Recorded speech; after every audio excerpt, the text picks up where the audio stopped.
รางวัลที่1จะเป็นสร้อยคอของ Hermes นะคะสร้อยคอ Hermes ใช่ค่ะถือว่า3,690,000ถือว่าก็ได้อยู่นะราคาพิเศษเลยค่ะรางวัลใหญ่ฮะพี่นัทสวยนะอยากเป็นลูกบ้านที่นี่จังเลยอ่ะ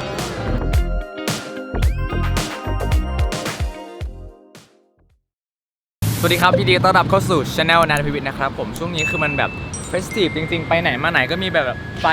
ฟนะครับคือวันนี้นัดเซลมาดูห้องนะครับที่78ชิดลมนะครับเพราะว่าช่วงนี้อยากจะได้คอนโดใหม่แล้วก็เวลาเราสนใจอะไรใช่ป่ะเสิร์ชคอนโดเสิร์ชนู่นเสิร์ชเนี้ยโดนแอดยิงมารัวๆมากซึ่งหนึ่งในแอดที่โดนยิงมาก็คือที่นี่นะครับแล้วห้องอ่ะมันดีมากเห็นว่ามันมีโปรแบบว่าตกแต่ง fully furnished by ชนินนั่นก็เลยอยากมาดูเพราะว่าส่วนตัวชอบแบรนด์ชนินอยู่แล้วนะครับแล้วก็จริงๆนัดเซลไว้ประมาณ5:15นะครับก็ยังมีเวลาเหลืออยู่แล้วก็แบบมาเจอป้ายนี้พอดีก็เลยแบบอยากเล่นว่าเฮ้ยมันเล่นได้จริงไหมแบบว่าถ่ายภาพแล้วก็ติดแฮชแท็กได้รางวัลด้วยไม่รู้เขาแจกเราหรือเปล่าพี่นัทไม่ใช่ลูกบ้านเขานะเขาไม่ได้บอกว่าแจกลูกบ้านอ่ะอ๋อจากที่ดูมาก็คือพอใส่ตรงนี้มันก็จะเป็นแบบตัวนี้ขึ้นไปรูปนี้แล้วกันซันต้าอ่ะนะนี่ไงอ๋อมีความซันต้าแบบแดงเฮ้ยน่ารักนะครับแต่ว่ามาดูคอนโดวันนี้แล้วก็ให้เพื่อนมาช่วยดูด้วยนะครับใครจำได้บ้างคอนโดตู้เลื่อนได้ทายเขาจะมีความรู้เรื่องแบบคอนโดเยอะอะไรอย่างเงี้ยเราก็เลยอยากให้เพื่อนมาช่วยดูว่าห้องอ่ะมันเป็นยังไงมันดีไหมนะครับไปจะเข้าไปกันเลย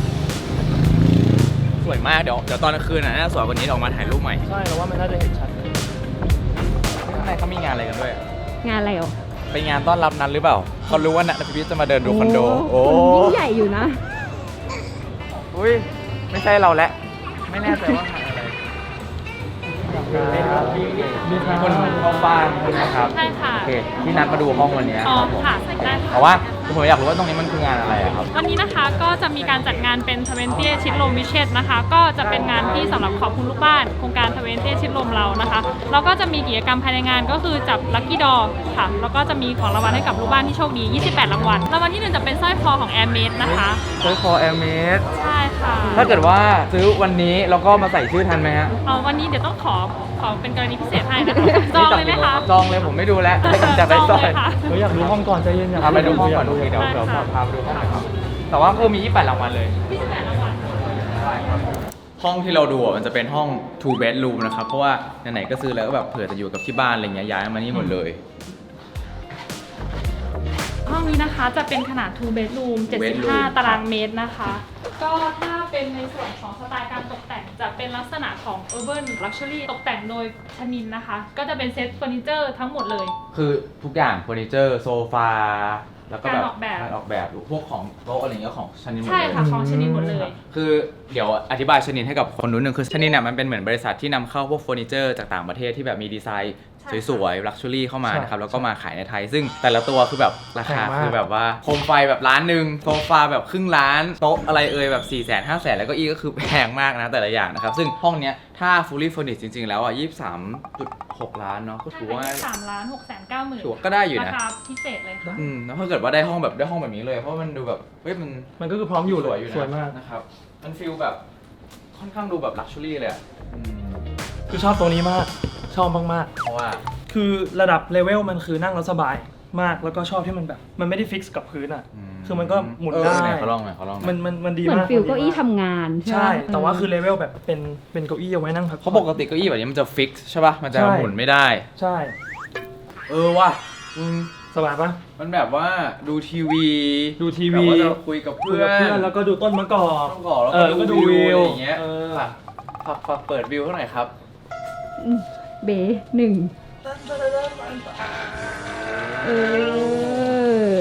เป็นมุมที่เหมาะกับพี่นัทอยู่นะเดี๋ยวถ้าเกิดว่าวันนี้ไม่ได้ซื้อห้องใช่ป่ะจะซื้อเก้าอี้ตัวนี้กลับบ้านตัวนี้ขายไหมครับเดี๋ยวติดต่อทางชั้นโอเคอันนี้ความสูงเท่าไหร่นะครับจากพื้นจนถึงซีลิ่งอยู่ที่3 เมตร3 เมตรก็คือเป็นฟูลไฮท์เลยเนาะตัวกระจกใช่ค่ะมันก็เลยแบบได้ฟิลโป่งเนาะสั่งอาหารเรียกคือต้องสั่งจาก iPad หรือเปล่าเป็นแบบโอมากาเสะมาเสิร์ฟอันนี้ก็คือได้หมดนี่เลยใช่ไหมได้หมดทั้งเซตนี้เลยคือทุกอย่างวันนี้ที่เราเห็นในห้องนี้คือผมจะได้หมดเลยใช่ค่ะรวมถึงพับด้วยทุกอย่างห้องนอนนี้จะเป็นห้อง Master Bedroom นะคะก็คือสามารถวางเตียง King Size ได้ฝั่งด้านนู้นเราจะเห็นทั้งพาร์คแล้วก็เป็น City View ด้วยใช่ห้องน้ำก็แบบว่ากระทัดรัด นะครับโถเนี่ยก็จะเป็นออโตเมชันหมดเลยนะฮะ ในห้องน้ำจะเป็นหินจริงเลยนะคะที่เรานำเข้าจากสเปน โอ้ตรงนี้ใช่ไหมครับหินจริงเลย ลายหินนะคะมันจะไม่เหมือนกัน เนื่องจากว่ามันเป็นหินธรรมชาติ แล้วก็เขาก็จะแบบว่าเหมือนโชว์แบบเป็นแร่หินขึ้นมาเอง อ๋อ ค่ะ ห้องนอนที่2ต่างกับห้องแรกไงบ้างครับ ก็ไซส์จะเล็กลงนะคะ ตัวนี้ก็จะวางเปลี่ยนเป็นเตียงควีนไซส์5ฟุตนะคะ ครับ แล้วก็มุมนี้ก็จะเป็นวิวทางด้านทิศตะวันออกเหมือนกันค่ะ นี่ก็คือแบบเปิดได้ อ๋อเป็นมุมพระอาทิตย์ขึ้นไหมครับฝั่งนี้ ใช่ค่ะ ใช่ไหม ตัวนี้คือเปิดรับลมได้ค่ะ โอเคอืมซึ่งกระจกอะไรตัวนี้ได้หมดเลย ใช่ค่ะได้ทั้งเซตทั้งหมดในห้องนี้เลย คือถ้าเกิดว่าให้จัดเองอ่ะไม่ได้แบบนี้แน่นอนกระถางดูดิรูปที่ใช้แล้วก็แบบทุกอย่างอ่ะดีเทลต้องให้ดีเทลคือเนียบมาก สุดยอด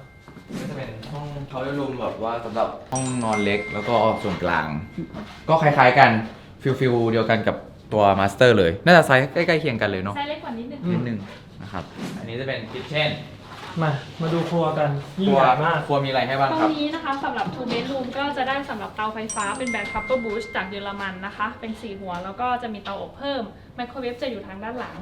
ใช่ค่ะด้านนี้จะเป็นตู้เย็นที่บิวนะคะ ตู้เย็นบิวอิน เครื่องซักผ้านะคะจะอยู่ตรง อ๋อมีเครื่องซักผ้าด้วย อันนี้อบด้วยไหมครับ ใช่ค่ะ ก็คือ 2 in 1 เลย ใช่ทูอินวัน สะดวกมาก แล้วอย่างราคาเท่าไหร่อ่ะเพื่อเป็นห้อง1 วันเบดรูม วันเบดรูมราคาจะเริ่มต้นที่ 13,590,000 ค่ะ ก็คือจะเป็นไซส์ 43 ตารางเมตร ทุกอย่างเหมือนกันแต่ว่าจะไม่มีห้องนอนเล็กแล้วก็จะไม่มีพาวเดอร์รูมไหมครับ ไม่มีค่ะ ก็จะเป็นวันเบดวันบาร์ค่ะ โอเค โอเคได้นะก็ make sense ราคาก็ลงมาก็ครึ่งหนึ่งอ่ะ มันก็ make sense นะครับโอเคครับก็ขอบคุณมากเลยเดี๋ยวถ้ายังไงเดี๋ยวผม ขอบคุณ ติดต่อมาขอ negotiate เรื่องราคา ได้ค่ะยินดีเลย นะครั ค่ะ บ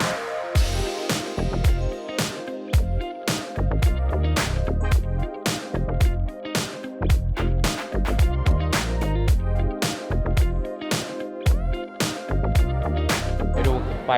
ข้างหน้าต่อ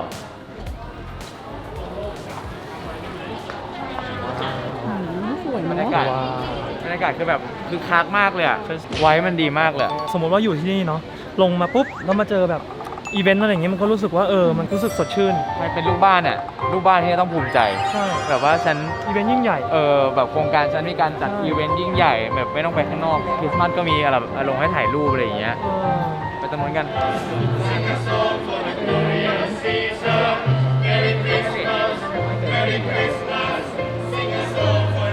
พี่นัทเรานี่เนียนเป็นลูกบ้านเขาเลยนะ ก็ มีข้อแก้ตัว โอเคเขาทำแสงสีดีมากเลยเนาะ ใช่ตอนนี้กลางคืนแล้วหน้าสวยแล้ว เห็นไหม ถ่ายขึ้นจอแล้วสแกนได้ใช่ไหมครับ นี่โอ้เดี๋ยวขึ้นจอตรงนี้ อ๋ออันไหนลอง and everything's bright, everyone's happy, spirits are สวยนะ light, I am sitting here. เร็วมากโปรดักชั่น เร็วมาก ดีอ่ะ สแกนสวัสดีครับ อันนี้นะคะ เดี๋ยวอันนี้ลัคกี้ดอจะเป็นแผ่นสีฟ้านะคะ เลือกมาหนึ่งอัน เลือกมา1 อัน บนกลางล่างด้านหลังนี้นะคะ อันไหนที่ได้รางวัลเป็นอะไร อัน บ้าง ไหน ครับ ที่ได้รางวัลเหรอคะ ส่วนใหญ่คนไม่ค่อยหยิบข้างล่างอะค่ะคนจะหยิบข้างบนเป็น อ๋องั้นข้างล่างใช่ไหม ของเงินนะคะ สีน้ำเงินเนาะ รางวัลใหญ่เหลือเยอะเลยนะคะขอให้ได้รางวัลใหญ่นะคะ อ่ะ มาเปิดเลยค่ะ เปิดได้เลย อ๋อ ชิ้นเดียว คริสมีรัก อ๋อหมายถึงว่าแกะไอตัวกระดาษออกมา รางวัลใหญ่ฮะพี่นัทเป็นรางวัลใหญ่ทำไม จริง ดู ปะ ดีจังจริง อันนี้ไม่ได้แบบว่า จริงเหรอ จริง จริงปะขอบคุณนะครับ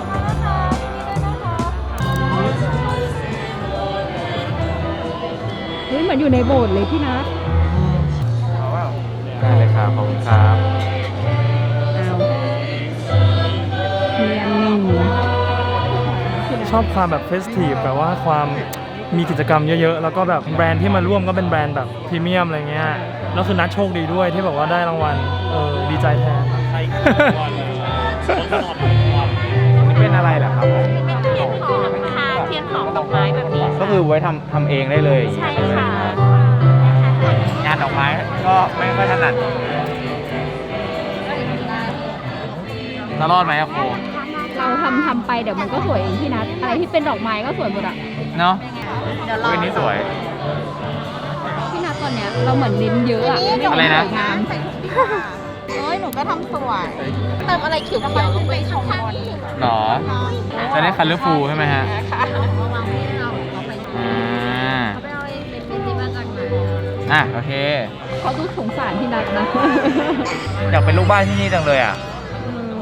ก็ต้องซื้อไง ต้องซื้อห้องเมื่อกี้แหละ ดึกแล้วแบบสวยมากเลยนะพี่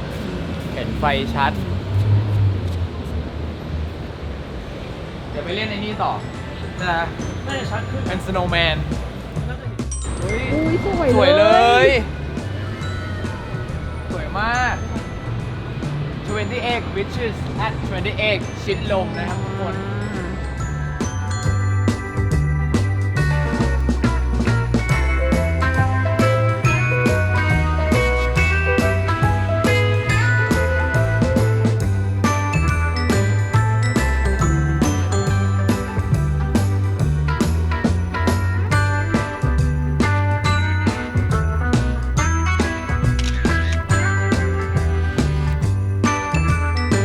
เป็นไงคิดว่าโครงการนี้ คือตัวโครงการดีเนาะแล้วก็มาตรฐานสูงอยู่แล้วแล้วก็ส่วนงานที่เขาจัดให้คือเขาเล็งเห็นถึง ค่อนข้างอิมเพรส ใช่ ประทับใจ ถ้าเป็นลูกบ้านก็คือดีเลย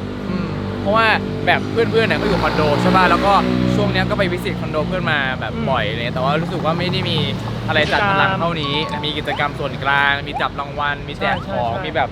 แจกน้ำทำเทียนดอกไม้อะไรอย่างเงี้ยนะครับก็ถือว่าเป็น experience ที่ดีให้กับลูกบ้าน ใช่ ครับผมสำหรับใครที่อยากจะมาดูนะครับก็สามารถนัดเซลเข้ามาดูได้เลยนะที่28ชิดลมนะครับตอนนี้ก็จะมีแคมเปญเรื่องของห้องแต่งโดยชนินนะครับที่เรามาดูก็ถือว่าของทุกชิ้นก็คือแบบดีมากนะครับผมก็สำหรับคลิปนี้ก็ไปแล้วบ๊ายบายเจอกันใหม่คลิปหน้านะครับอย่าลืมกดไลค์กดแชร์กดซับกดสั่นกระดิ่งด้วยนะครับไปเล่นถ่ายกับไฟต่อ